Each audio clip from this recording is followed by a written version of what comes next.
in, everybody. It's another episode of the DNVR Rapids podcast.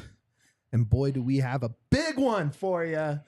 Joined as always by Super Yahir and downtown Duane Brown. But more important than these two, we have from the Athletic, it's the newsbreaker. It's the man, the myth, the legend, the mustache, Tommy Scoops. Tom Bogert is back. Welcome back to the show, my friend. What's going on, boys? Thanks for having me. Thanks for making the time work. I think I got you guys in on the early shift, so that's very kind of you. Thank you. Way better than our 5 p.m. usual start time for me, my guy. Thank you. We're running around for that one for sure. I thought when you initially asked me, and you were like, yeah, it's going to be 9:30 our time, 11:30 your time. I was like, are you asking me to be on your podcast at 11:30 at night on Thursday? I was like, you got to be joking, right? Because I didn't even consider the possibility that it would be during the day. I was like, oh, yeah, no, that's great. That's perfect. DNVR after dark, baby. Get weird. That's when the real jokes come out. Obviously, a lot going on in Rapids land, a lot going on across the MLS. And if we have time, we might sneak some questions in there. But Fraser out. Felt like maybe a long time coming, not necessarily because he's a bad coach, but because of just how the season has gone. What was your reaction to that? And maybe, can you kind of identify some key points where maybe that was an inevitability after that?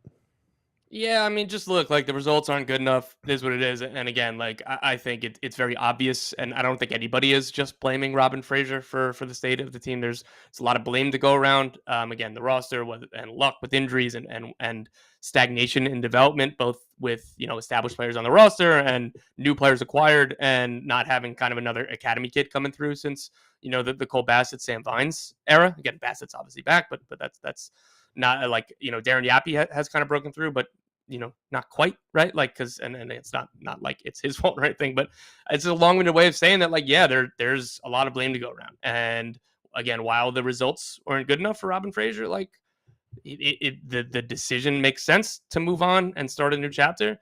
But again, I don't think that anybody is looking at this and being like, wow, Robin Fraser sucks as a coach. They just need to hire a new coach, and that's it. Everything's good. They're going to be great, and Robin Fraser will never get a job again. Like, I think that, again, all parties understand that, hey, like, sometimes it runs its course. It didn't work out, and I don't know, I'm assuming that Robin's going to be involved in interviews and interest for other head coaching jobs, as he should. But again, like, I think 100% that the Rapids were right to make this decision to move on.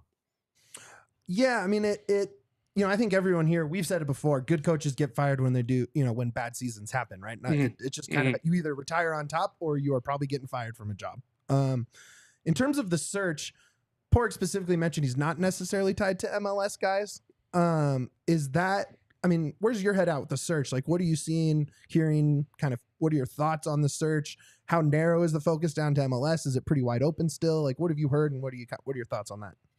Yeah, no, I figured this question was coming, and honestly, I don't have a ton of good insight. Like, it's very early in the process, and like you said, like, I don't think that Padraig Smith and the front office are like, all right, we 100% need an MLS experienced coach, or you know what, we want to go off the board, we want to bring in somebody new. Like, they're not limiting themselves yet, and again, maybe that'll change during the course of interviews and over the course of identifying potential candidates. But like, again, it's obvious to think of the potential names that I'm sure we can get to later of like guys around MLS, but like there's such a wide pool that, look, when DC United hired Hernan Losada, nobody had heard of him around here, right? Like, because he did really, really well in Belgium, but there's so many leagues, there's so many good coaches. So again, they could go off the board for sure. And like, again, there's nothing that's indicated to me that they're either married to like, we need MLS experience and we need somebody like that, or if they want to go off the board. So again, I'm not sure. One thing I do think is that they're going to need somebody to be a bit more pragmatic, which I was kind of surprised that Robin Fraser wasn't by the end. Like, this team did so well, particularly in transition in that 2021 season.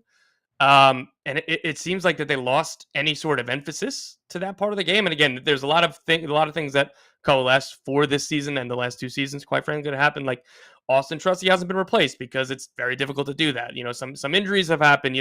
Jack Price was the most irreplaceable player on this team, and Diego Rubio is probably the second most irreplaceable. Johnny Lewis hasn't taken a step forward that we've been talking about for 5 seasons straight. Kevin Cabral, who, I'm going to die in this hill. I'm just going to end up sinking on this hill. I'm going to lose. I still think that there's talent there with Kevin Cabral and that Colorado's placing figured out, but he hasn't been an impact addition. Like, Darren Yappy, right. Like Connor Ronan and Andrew Gutman have been 2 very good signings. Like, that's it right now, right? Like, so I don't know. There's a lot of work to do, but I do think that there is a way to put this group in a better position to succeed, because you think of Rubio, Cabral, Lewis, Bassett, Ronan, all these guys, like, I think that they do best in transition, and the Rapids seem to de-emphasize any aspect of that game. Yeah, so I mean, when you're looking at coaching specifically, is it going to be like a very stylistic hire? Is it going to be more of a culture hire? Because I think, I do think culturally there is some work to do, but also you have a ton of speed on this roster that hasn't really been utilized. So, obviously the ideal hire would be a blend of the two, but I mean, which way would you lean on that?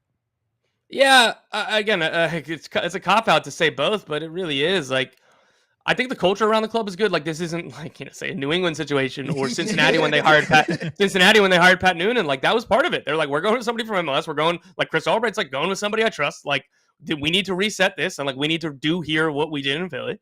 Again, with New England, everything going on. You go back when Phil Neville was hired by Miami. Like, that was like, all right, we need to change the culture. Like, that was all part of it too.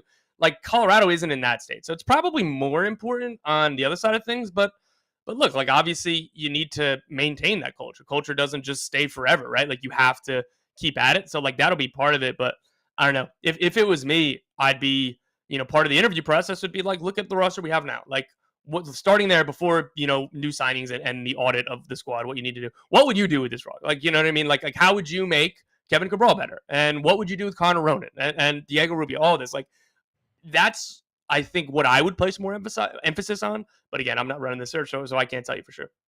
Quick question from our comments, and I think this is a question from all of us, because Rapids Twitter is expectedly in a dark place with the club, which is completely fair. Rapids Live. So it's totally fair. My God, it's totally fair. I feel so bad. And everyone's like, why would any coach come here? That tends to be like the prevailing comment we see when we talk candidates or anything like that. And I think, and I've kind of been leaning the other way, where it's like, this is an open MLS job. Like, it's a bigger pool than you think. How attractive is this job, like, among potential candidates? That is absolutely correct. This is one of 29 jobs, soon to be one of 30. Like, it's not the Atlanta United job, right? Or Inter Miami with Lionel Messi, but like, there's still a ton of interest. Like, I do know that a lot of people have reached out. Like, I can say that for a fact. And this is, like, I liken it to like FC Dallas before they hired Nico Estevez. Like, look at Nico Estevez's resume. He was an assistant for Villarreal, and then he was an assistant with the U.S. national team. Spanish, like, national, like, he's got contacts. And he could have went to Spain. He could have, I'm sure that he would have had a fine chance of getting a job somewhere in Europe, or just stay as an assistant under Greg Berhalter on the team. But like, that's a really strong candidate that Dallas got. And I don't think that we'd be sitting here and calling Dallas one of the sexy jobs in MLS or anything like that. So look, it's one of 29 jobs. The infrastructure is, like, again, take away that they don't spend, like, but you look at the front office, like, they've proven a track record. They've had a plan. They've done a lot of things right. Like, I think, like, they have a good structure. This isn't walking into, like, dysfunction, right? Like, I think that this still is an attractive job. One, if for no other reason than it's only one of 29 and one of 30 or whatever. But two, because, like, they do have a lot of, like, structural pieces in place that make this, like, you're going to have the chance to succeed. And one, anecdote that I will add is that coaches look at MLS and look, there's been 7 or 8 coaches changes this year. So it's not like there is no urgency and pressure for results, but like, coaches identify MLS as like, I can build something there. Like, look at Robin Fraser. He had a chance to build what he wanted. Greg Vanny went to the Galaxy, chance to build again what he wanted. Like, you go on down the line and that's a selling point. So it's like MLS just like in general. But like, if you go to a place like Colorado with a plan and with a vision, and again, whether it works or not, like that's totally up for debate. It hasn't worked the last 2 years, but like that makes it attractive that you're walking into some structure. So, kind of talking about how attractive the job is. The Rapids did go acquire a high-end player in Navarro and another name out there in Tavares. Does that bring any more interest? Does that show coaches that there's more commitment to the team than most people think there is? Or is it just kind of like, oh, good players?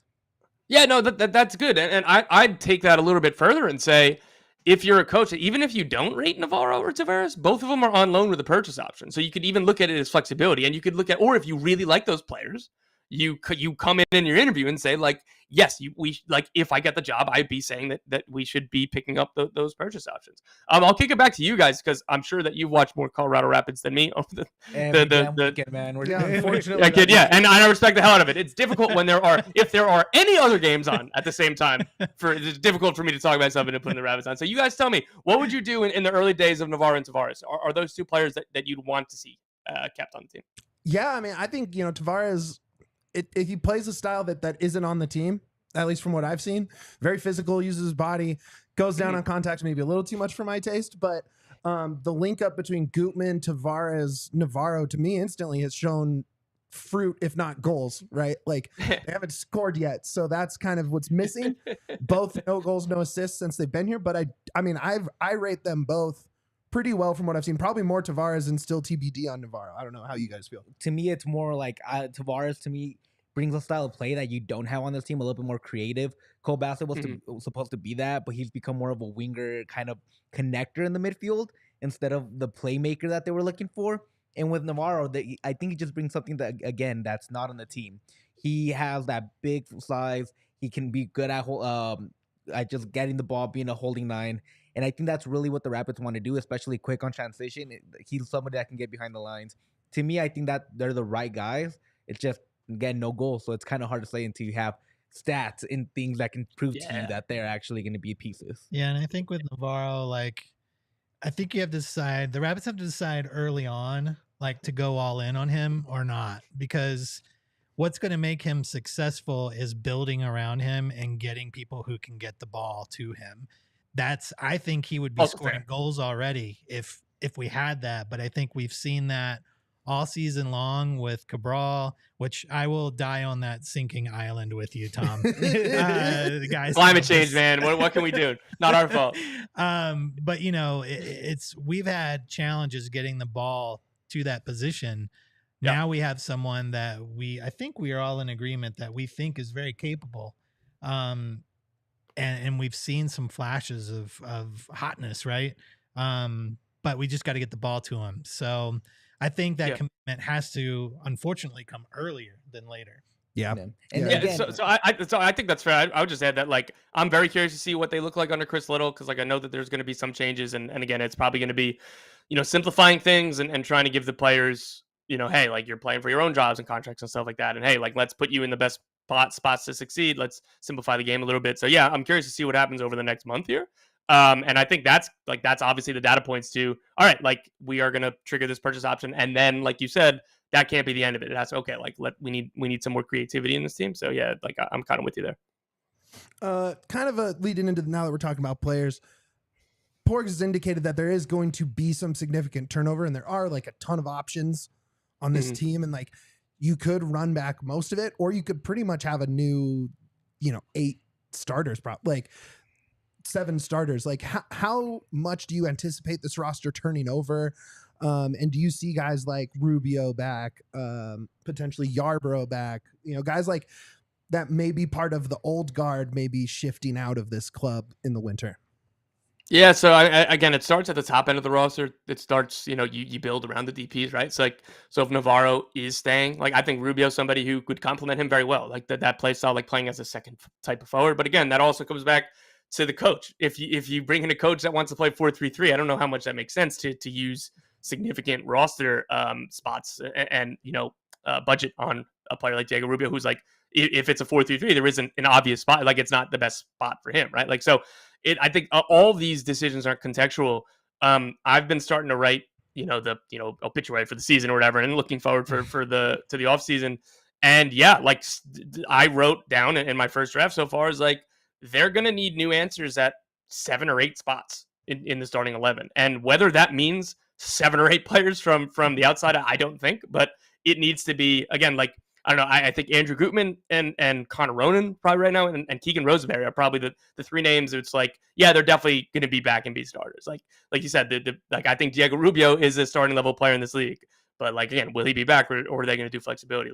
I think Maxu, I don't know if it's fair to judge him on everything that's happened this year just because of how contextual center back is. Like, yeah, he's probably definitely, like, from everything that I heard about him and know about him from before he came here, like that's a starting level, high caliber level player. So yeah, like he's probably, but like there's still a question mark there because like I don't think that there are enough definites around this roster. So you go down to it, and again, whether they have question marks again around 7 or 8 starting spots, whether that's 3 of them come from within the squad right now or more or less, like that's what they need to decide this offseason. Like they are in a good spot in terms of flexibility. Like I said, with Navarro, with Tavares, with Rubio, with these contract options, if they wanted to completely detonate this and just explode and go again, like they can. So kind of talking about roster spots, there's a lot of young talent. The Rapids were kind of praised for having a lot of kids coming through the academy during like Sam Vines, Cole Basley. There's been a few stuck in the mud, like Yappy kind of made first team you were mentioning earlier, but hasn't really produced. You have Ollie LaRosse, who hasn't been able to crack into the first team, and you have Seb Anderson. We're all part of that new generation. In your opinion, what was the biggest halt to that next level for the Rapids, from them going from the second team to the first team, kind of like from an outside perspective? Yeah, it's a great question because there's so many things that go into development, and sometimes like the starting point could just be the talent. And again, because like Robin Fraser was a coach who gave youth a chance, right? Like that's how Sam Vines and Cole Bassett like got their opportunities and were able to become regular starters in the team. And Darren Yappy has gotten his minutes this year as well. And you just kind of go down the list. They've kind of stalled out. Like, again, I think Yappy's been encouraging. And again, it'd be unfair to, hey, like you need to score 12 goals this year, 17, 18-year-old kid, like however exactly old he is in your first season, like without much creativity around you, right? Like, so there's like, that's all part of it too. But Colorado isn't the deepest area for youth talent. Like, again, everywhere in this country has professional level players. Like, I stand by that. You just need to develop them correctly. But the Rapids have been pretty aggressive at, like, when they traded for Dantu Matore, like that was a Red Bulls Academy kid. Like they've done this throughout the years, and like the new homegrown territory rules and a little bit loosening of them should help the Rapids because they're really good in identifying the young talent around the league and scouting that and trying to bring them into the fold. So like that's part of the combination. It's not just developing kids from within your area and within your academy. It's identifying those who can kind of add to it, particularly if, this isn't Southern California, this isn't Florida, this isn't New Jersey, right? Like those are like the talent rich areas that people have in St. Louis, right? Like these areas, hotbeds of where a lot of professional players have been produced. So for Colorado, it's always going to be about a balance of the both. And so for this team, like it might just be one of those cycles where there weren't a ton of, natural talents that were really coming through or developed. Like look at Dallas, like they haven't, they still have obviously Jesus Ferreira within the first team and Paxton Pomykal. Like these guys are homegrowns, but like since Pepe, like that kind of age group, like they haven't had another player come through. And again, that's unfair. Like Pepe was an $18 million player or whatever they sold him to the Wolfsburg. So it's like, it's not to Augsburg. Sorry. It's not like that's like the barometer, but they haven't really been producing more starters over the last, this little period. So like it happens to every area in the country. And, maybe sometimes it was just a lull right now. Yeah. And I think, they obviously Beaudry's in the pipeline, but still years away.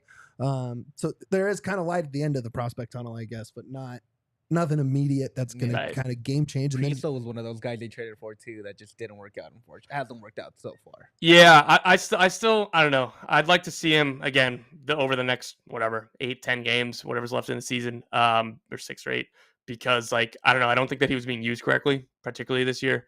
Yeah. I still think that he's a good player, but maybe I'm just wrong. But like I'm willing to give him a little bit longer just to see how Chris Little uses him.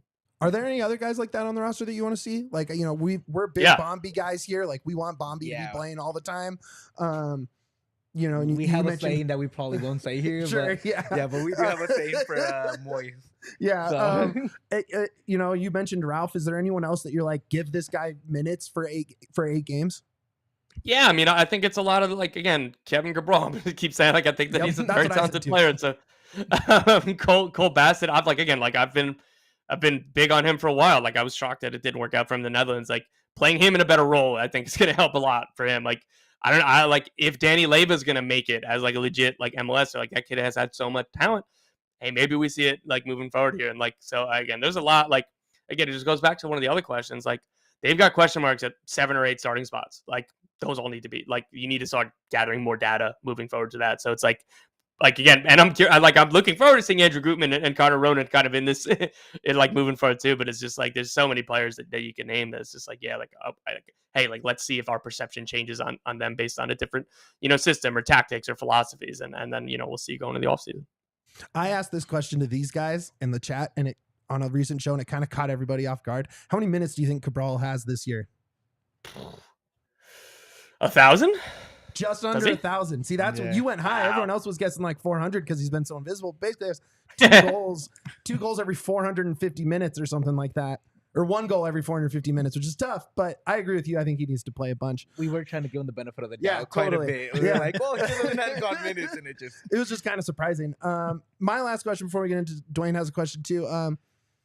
Obviously, the classic new coach bump or coach fired bump game is meeting with pure chaos game coming from New England this weekend. Which force is going to be more powerful in terms of who gets the bump after the crazy couple weeks? If we're just talking about numbers, like New England have fired 2 coaches since the last time they played. So I don't know. That's 2 versus 1. You know what I mean? Who knows? Well, actually, and if you add the assistants in there, like that's a lot. I don't know how you overcome that. That's 4 at that point, right? How do you counter that? Yeah. Here I was banking. Rabbits need to start firing more people. Man, crazy. So related. So Tom, you've been covering this story over on the Athletic. Get a ball of fun. Let me just tell you how much fun this has been to be around. So it's been fun to read. God, so. It's been miserable. Let me tell you that much. Go on. It can always get worse, baby. Always. So as a former player, how much do you think, as we look towards this weekend's game versus the Rapids, how much do you think this impacts obviously the players have been making strong statements, very strong. Does that affect this game? Is there any advantage in all of the chaos for Rapids fans to be excited and hopeful for a W this weekend? Where do you think, we know on the coach level what's happened, but what do you think about at the players level? The positives for him is it's over right now, right? Like Bruce Arena's future has been resolved. Richie Williams is not with the first team anymore. Look, things can still change or like around like what they plan to do in their coaching search and how immediate they want to be or try to be. Like, so there's still a bunch of question marks, but at least like the kind of most pressing ones, like, okay, like Bruce isn't coming back. Like that's no longer a question. Like, okay, Richie isn't with the first team anymore. That's no longer a question, right? Like, so I'm sure, and if I was Clint PA, I'd be doing this. Like, I'm sure that the messaging all week is screw the noise, screw everybody else, play for each other, like play for the boys in this locker room. Nothing else matters. Like, let's come together, let's galvanize. And I think that could be pretty powerful. Like if you were looking to play New England, last weekend would have been a better time, I think, than right now. And like, no offense, and like, it's just facts are facts that like they're going to play against the bottom place team in the league right now. So like that's probably part of it too. Like, let's go. Like let we no excuses. Like, I don't care what's going on. We need to pick up 3 points, right? Like, so let's galvanize around each other. Let's screw everything else, even the organization, whatever. It's just about this locker room. It's just about the boys that you go to training with every single day. So that's what I'd be doing. I'm sure that's what Clint PA is doing. He's been around the league a long time. He's been around coaching a long time. He's a smart guy. Like that's got to be the rallying cry. And like that's usually a pretty powerful one. I hate that. Thanks for sharing, Tom. You stabbed him in the heart like 3 times in one sentence. Yeah, I just kept rambling. I could have exited a few times. I was like, one more point. Kind of bringing up the New England, like that coaching vacancy. How much more attractive is that compared to the Rapids? And do you think that's going to be one of the main competitions when it comes for the Rapids looking for a new head coach? Yeah, New England and Portland. Look, I guess it depends on what you want philosophically. But again, like it comes down to like, yeah, I'd probably put those in a tier above just based on the spend and based on kind of everything out the infrastructure and everything.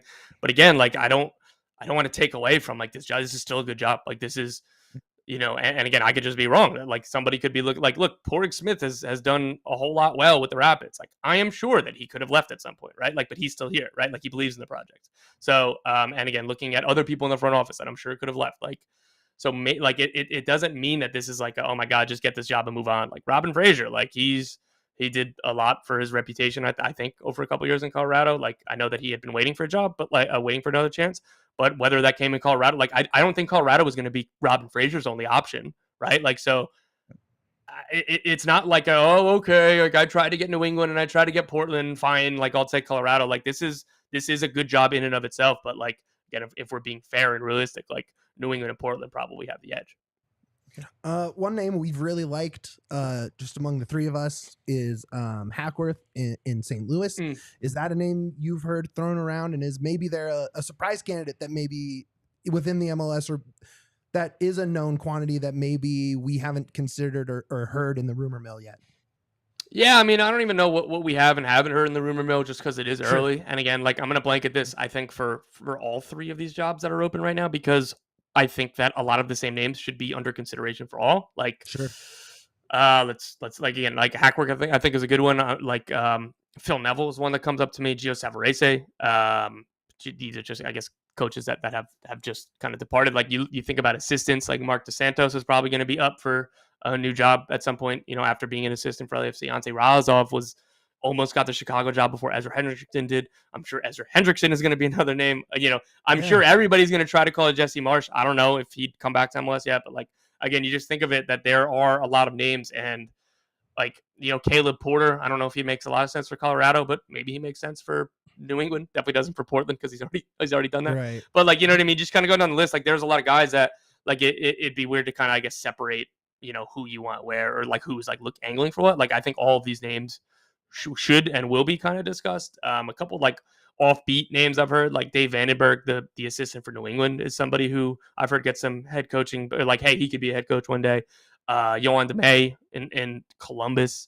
BJ Callahan with the national team. Like these are some of the, like, I guess, air quote, like off the radar guys, but like the not like Gio Tavares, obviously he should be talked. Every club should be talking to him, right? Phil Neville, I think so as well, right? Like, but so then I was trying to go for like, I guess the next kind of grouping of names. No, Callahan made our list. I think that's a really good call there. Scoops, man, we really appreciate you coming on. Hopefully there's some bigger news down the line that maybe we can get you back in here. Yeah, man. I'm sure I'll check in around when the offseason starts. Cheers, boys. Yeah, if you're ever in Colorado, man, come on by. You can come in the studio as well. It'll be a lot of fun. Sit right here. Looking forward to it. We'll squeeze into that tight couch. That'll be fun. Let's go. All right. See you, Scoops. Thank you. Cheers, boys. Awesome, man. That was good. What was your guys' quick thoughts on that?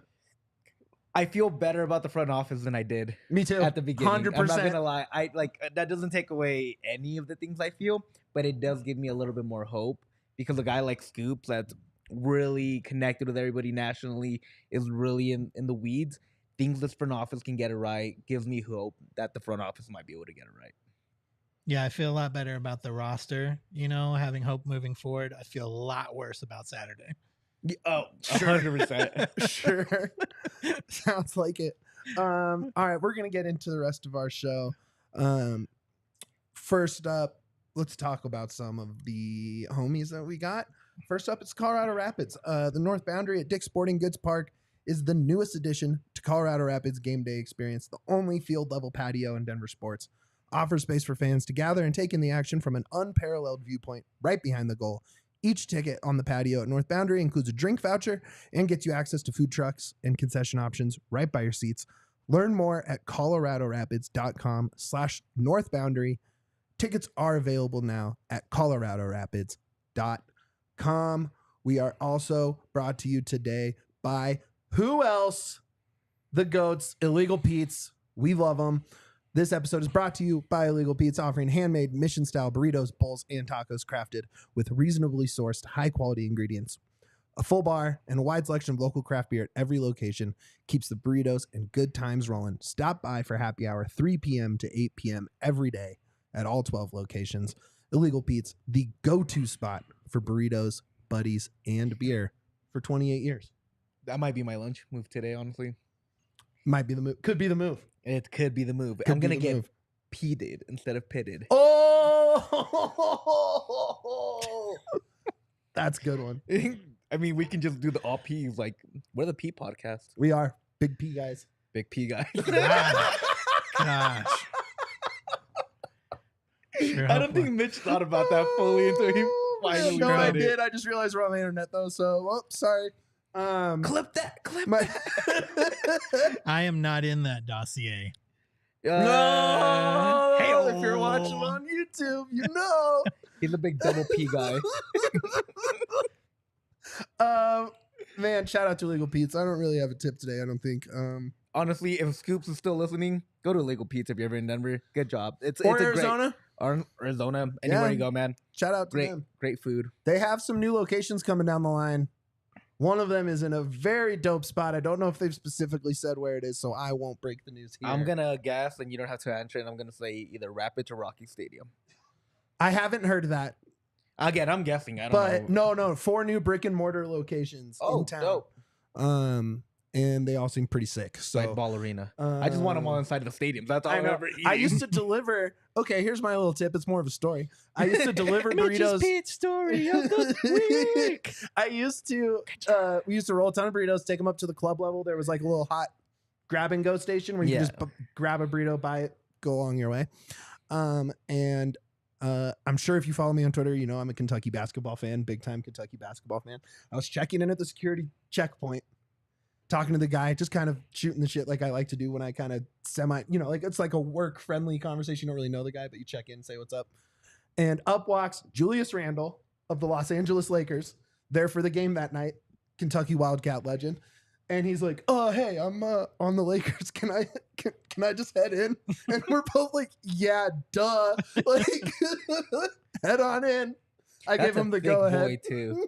He's big boy. Oh yeah, it was cool. So I got to talk to him for a sec. And that's my Pete's story of the week. There you go.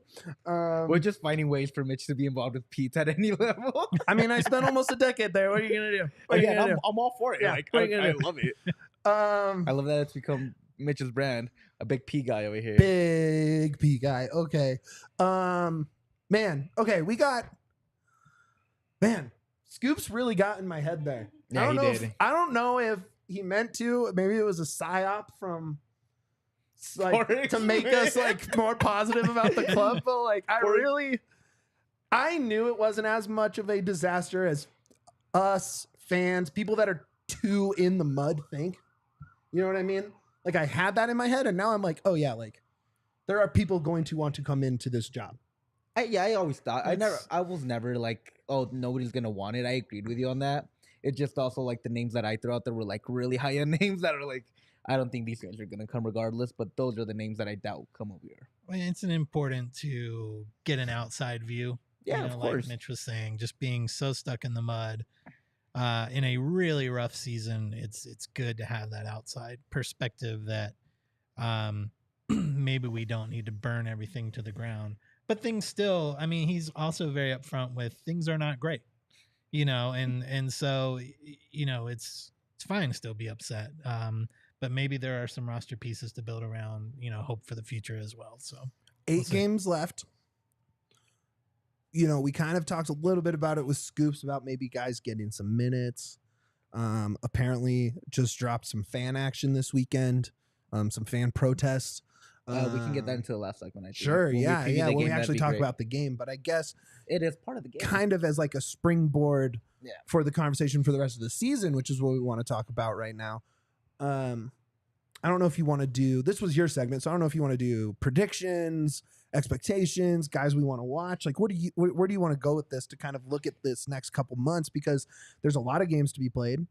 There's not a lot on the line, but there are a lot of individual guys on the line in terms of getting jobs, keeping jobs, earning starting spots, maybe locking in options or bonuses or whatever. So like, where do you want to go with this? So first of all, I kind of want to talk about what you think is going to happen. Not what you want to happen, what you think is actually going to be the outcome for these next 2 months Okay. under a new regiment. Not, Sure. not really. It's about the same. Yeah, it's about the Yeah. same. But a new leader Sorry. in the locker room. Duane's really tall and he's just hitting Yeah. stuff over Yeah. here. with I his have foot. the shortest legs on the planet, and I just kicked the table in front of us, Yeah, and but it look how made me nice it feel good. looks. But Made look me how feel nice like it a looks. Duane is like a tall man. Duane is like 7 feet tall, guys. Don't believe him. It's If you ever true. see him in person, your neck breaks a little bit. But I think that's what I want to get into first. What do you think Sure. will happen? How do you think the rest of the season will play out for this team, for this front office, and the players we like to see? Like, what do you, in terms of the team, I don't expect crazy results. Like, I don't think we're gonna have 6 wins in 8 games or anything like that. I do think just the chaos of soccer, we're gonna get a couple wins maybe over the last 8. You have 4 out of 5 at home right now against. I mean, every team is better than the Rapids, so you can't say like against poor teams, but even teams? there are some winnable winnable games, right? Like there's some winnable matches. I think there's some guys that are going to play for personal pride. I mean, I think there's a lot of vets there, you know, and we've seen some moments this season. Like I think back to Bombi getting mad about that loss and walking off the field without talking to anybody or going over and applauding the fans for being there, you know, and I don't think we're going to have any rock bottom moments like that, but I do think there are vets there that have some personal pride, that know that fans are showing up. Still, they've had really good attendance considering how poor the results have been. So I think there's guys going to show up and still play hard, right? Of like course. I don't think we're going to get mailed in performances over these last 8. Does that lead to wins? I don't really think so, right? I just don't know if it's the collective is good enough, but I do think Rubio is going to go out there and still try and score goals every second he has the ball at his feet, right? Like Navarro still wants to open up his Rapids account, right? Yeah. Like there's a lot of things out there that I'm very interested in watching. Is it going to lead to results? Probably not. Probably not. Duane, what about you? You've been quiet over here. What I'm watching for is not results. Yeah, how can you? I don't. Whereas I'm holding on to the Mitch idea of chaos, bringing in 3 points. I don't actually think we're going to get any more points this season. 0? 0. 0-8 or 0-8-0? Yeah. What is it? I mean, there's 2 games 0? that we could possibly get a point out of, maybe. You saw this weekend, you think it's a loss? Yeah. Oh, no. I was feeling a little hopeful, and then Yeah, he and then was. Scoops destroyed me on that no. one. Thanks, Tom. Scoop said, remember that hope you had? It's gone now. Yeah. So, and honestly, what difference does it make? Like, all of those points are not getting us in the playoffs. Nope. So honestly, like, who cares? I don't care. Maybe you do. Cool. I don't. So I'm looking at individuals at this point because I don't know what the roster is going to be next year. We've got a new coach coming in. I think there will be plenty of roster moves to come along with that. So some of the things I'm looking at are roster moves that are not going to happen, players that we know are going to be here. One of those is Marko Ilic. The play has been, questionable so far. So I want to see kind of how the season rolls out, with our goalkeeper situation. Does that impact, a Yarby return or not? I don't know. Obviously I want to see Navarro, see what he's got. Can we figure out a way with, our interim coaching staff to come in and figure out a way to start getting the ball to his boot and into the goal? I'm literally just watching for that to happen. It can't be a situation where he's going to have to take the ball and run all the way in every time. That's what Messi does. I like Navarro, but he's not Messi. No one else is. So I'm looking for any kind of life in the offense. Basically, can I have hope at the end of the season? Can the fans have hope at the end of the season that maybe moving into next season we can score goals? Right now, I don't have any hope in the offense. I just don't. I mean, we've got a whole season so far to back that up. So now that we see a little bit of change, can we start toying with this roster, toying with who we put in, the formations that we run out to really start working on finishing? And it's not just all Navarro. Like, there's a lot of guys on this squad that need to be putting the ball in the net. And so that's what I want to see. And if we can figure that out, then I'll feel a little bit better at the end of the season. It's funny because I want to see what you think is going to be your influence. Like, I want to see goals. Goals, Well, baby! what I think I'm going to see is 8 games with That's no it. points. Yeah. Right? Yeah. But what I'm watching for in all of those losses is, can we put some goals together? I don't think it's going to be more goals than the other team, but can we put some together? See, and that's funny because you say that, but I do think that this coach change is going to bring less goals, but less goals against you. I don't think you're going to be outscored 3-0, 2-0. I think these are going to be 1-0, 2-1 games. You don't think they're going to score? Like, the Rapids might score. I Like- like Chris Little, man. No, I do too, and it's nothing against Chris, but it's also like when you've had such a bad season, your mentality is just not there. You're just trying to get through these last 8 games. So you're going the opposite of what I was thinking. Yeah, and you I- think it's time to cash the check?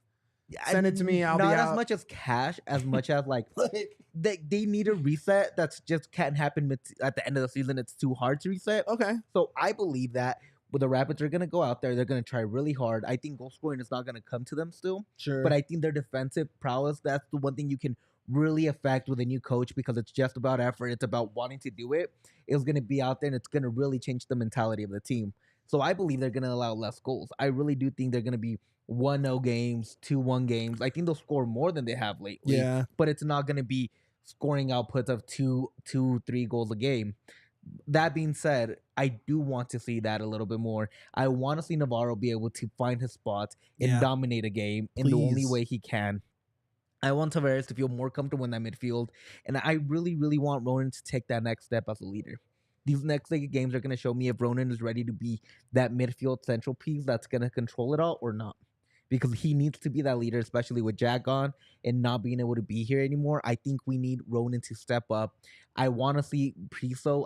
I know people hate Priso right now, but I still want to see him out there because you can only get better if you play more games. He's been bad. So just play him. There's nobody else that can play that position right now.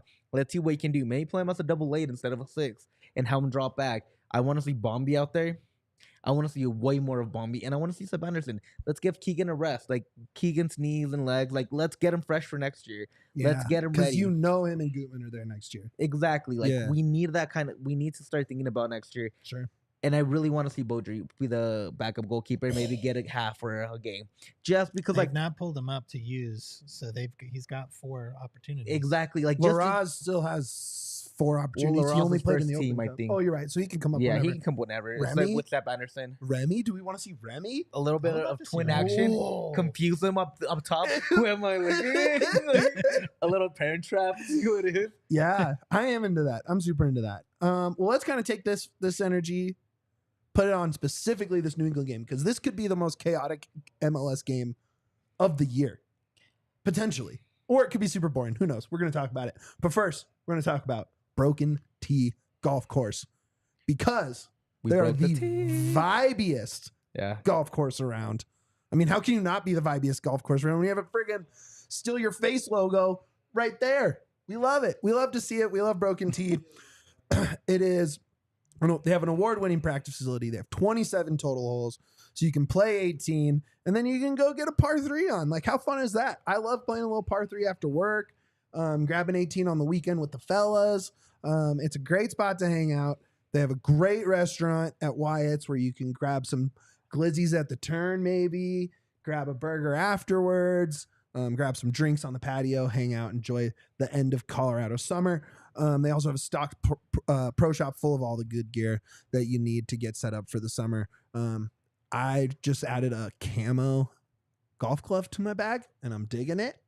But there's all sorts of new gloves coming out. You can get swaggier than you ever have had the chance to in golf, and it's super fun.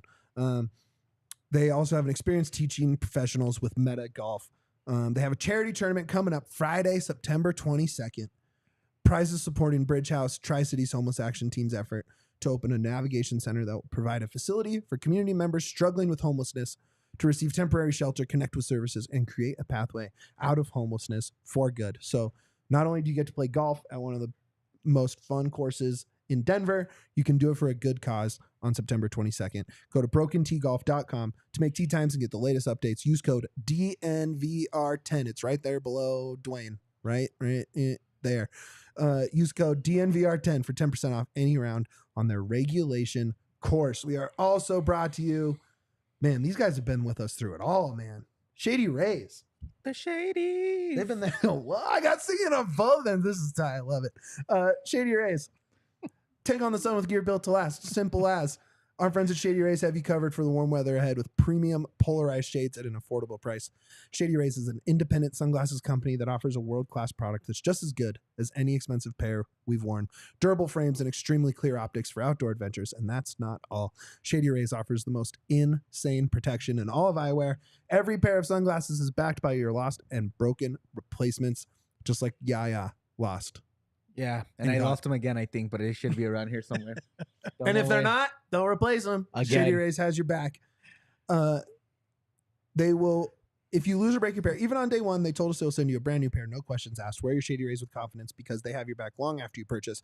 And together with their customers, Shady Rays is providing much needed support to nonprofit partners across the U.S. through Shady Rays Impact, from building playsets for pediatric cancer patients to providing young adults with MS the outdoor adventure of a lifetime. Shady Rays is making an impact in your community and others like it now and for years to come. You can shop the entire collection at their brand new location, Park Meadows Mall. A full stop shop for all things Shady Rays. If you don't love your Shady Rays, exchange for a new pair or return them for free within 30 days. No risk when you shop. Their team always has your back. Exclusively for our listeners, Shady Rays is giving out their best deal of the season. Go to shadyrays.com. Use code DNVR. About as easy to remember as it gets with a code. No numbers, nothing else. No, no Vowels. No footballs back. No vowels. Nothing weird. Nothing long. It's No just hashtags. DNVR. And you get 50% off when you buy 2+ pairs of polarized sunglasses. Try for yourself the shades rated 5 stars by over 250,000 people. It's a lot. All right. And real quick, before we could get going any further, don't forget to give thumbs up. Yo, Share thumbs this up. video and tell Tom how much you loved him on this show. Yeah, tell him to Get- come back. Tell Tom, hey man, you're great on the Rapids show. We'd really appreciate it. And leave a comment and just share this with a Rapids fan. Yeah, share it with a fan. We, Or a Rapids casual was fine too. this is, Rapids casual. Pids curious, maybe. MLS curious. Soccer curious. A little Messi curious. We'll pretend we have Messi on the team. They don't know. We're just going to put Messi in the headline for the rest of the season. We'll get 1 million views. Dion Prime. Coach Prime Sanders, and Lionel Messi. Finally meet at the Rocky Mountain Showdown. Here live for the final game of the Rocky Mountain Cup. Though, let's talk about this weekend, guys. We kind of mentioned it with Scoops, right? But it is. Hey, Dustin has a really good point. The 20-minute walkout means you can go watch the Rocky Mountain Showdown that starts at 8. That is hilarious. Sounds about right. Skill buffs, obviously.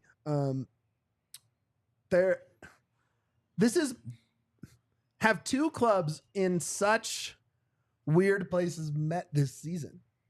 I mean, it's definitely happened before, but like you have just the wildest news story coming out of New England, and Duane touched on that with Scoops earlier.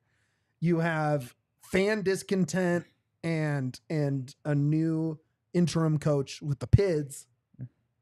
You had a week off for the Pids. You have 4 or 5 at home. Yeah. What is your expectation for this game? My expectation is just be competitive. I don't need anything else. Just be competitive. That's all I care about because I don't think you're going to win.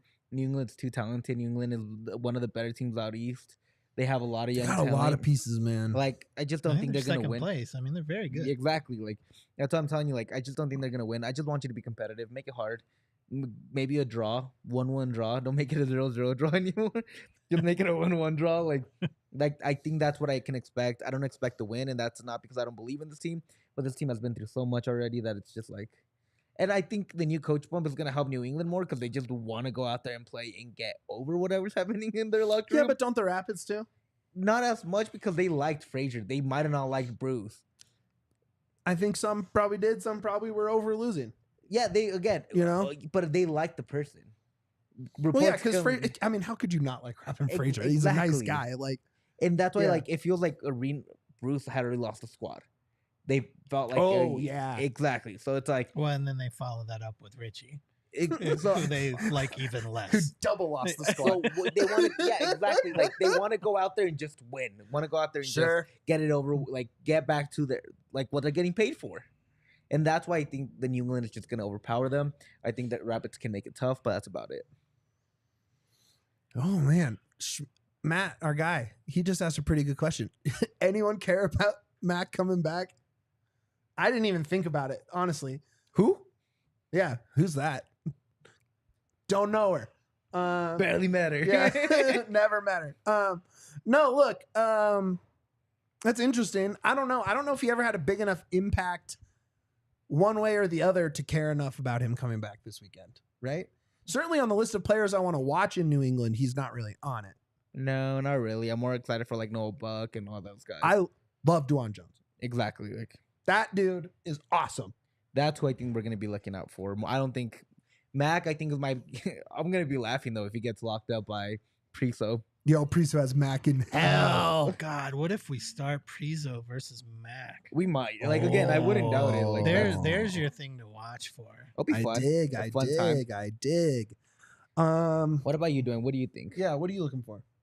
I'm not a Mac fan either way. Yeah. He's invisible to me. He was invisible with the Rapids. Yeah. He stinks. I mean, he's a pro football player. Well, relative. You know, like but, Relative. Obviously. He stinks. You also don't know if he showers, so he So- might stink. He might stink.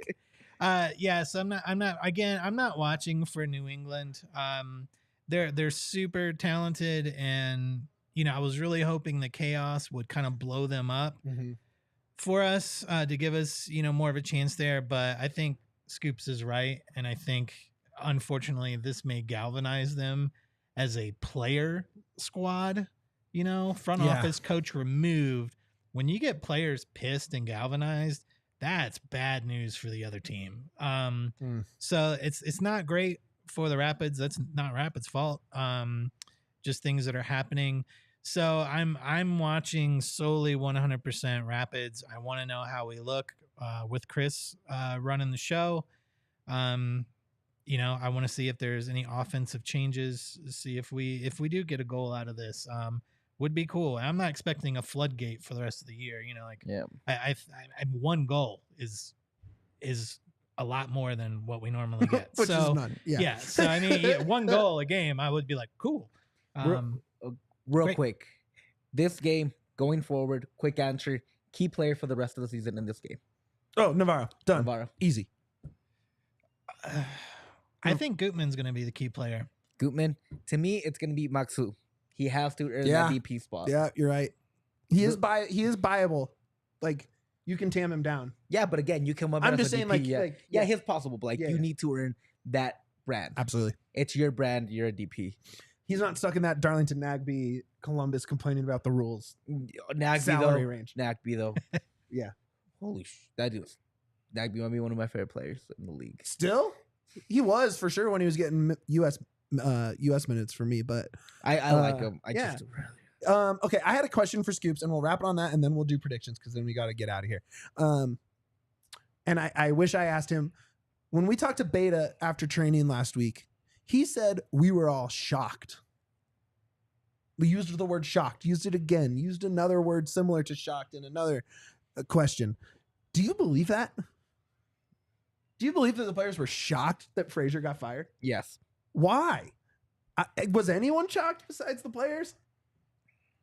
How can you be shocked? I think they're shocked because they're so in the weeds Yeah. that they're being told something and they're believing it. Sure. And I think that's why they're shocked. And again, that just goes to a good leader. And I think Fraser was a good leader, but maybe not the Yeah. best coach for them. That makes sense. Do you believe it? No, I think that was Just Beta being a pro, that was Beta being a good dude, which he is. He is number one good dude level.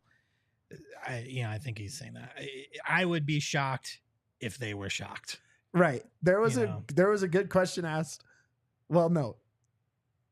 He was asked if you've been through this before, and he goes, "Have I?" And the answer is not.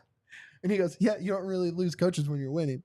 So, which was That's- savage, and Beta's the man because he hasn't gone through it before. This is his first midseason coaching change. And that's why I think also I think Beta was shocked. Maybe Beta was shocked because Yeah, he's not had right. to deal with it. Yeah, Right. that's what I'm like. But I don't think the rest of the players were. I Sure. think Beta was like completely like, what? This happens to teams that lose.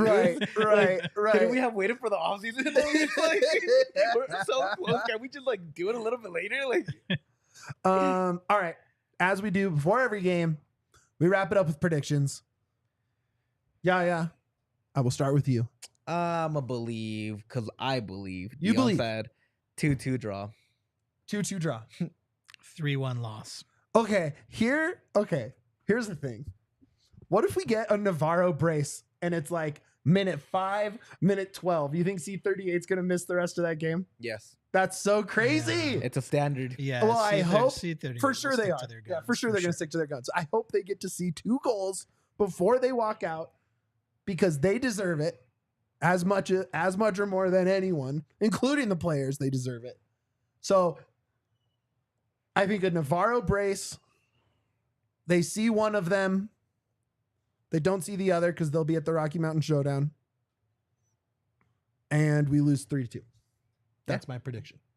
And I'm sticking to it. 5-1 win. Let's go. Oh, Be Ray, great. the internal optimist. Go ahead. Yeah. Start the plugs. Follow us on DNVR_Rapids on Twitter. Give us a 5-star review wherever you hear this pod, because we are audio as well. That's right. Don't forget to give this a like and a comment and share wherever you can. And follow us all on Twitter. We'd really appreciate it. Duane? Yeah, we'll put the link out to the show, retweet it, and share it with some of your Pids curious friends. Tag Scoops on it so he knows that we love having guests like him on the show. Yeah. Get your diehard membership. We just launched Philly this week, so go check them out. Union Follow. Pod is dope, by the way, guys. Go check Yeah, that Renee out. I love Washington. it. Shout out to her. Union She's good. Pod is very She good. already had our guy Parquero from Yeah. Duke by Billy the Par- River on there. Billy Parcero. Yeah, Parcero. Well, Yeah, it's different. you know me pronouncing things on here. I It can't doesn't go pronounce great. O'Malley like you can. I'll say that. What does that mean? I'm not Irish. So go check out all their stuff. Check out all of our stuff. Become a diehard member. Get a shirt when you sign up. Get 20% off at the locker. Get 15% off at the bar. Get tickets to stuff. We have tailgates for the Buffs and Broncos all season. Check those out. And more important than all of that, and how we end every show. Good times or bad, thick or thin, up the Pids.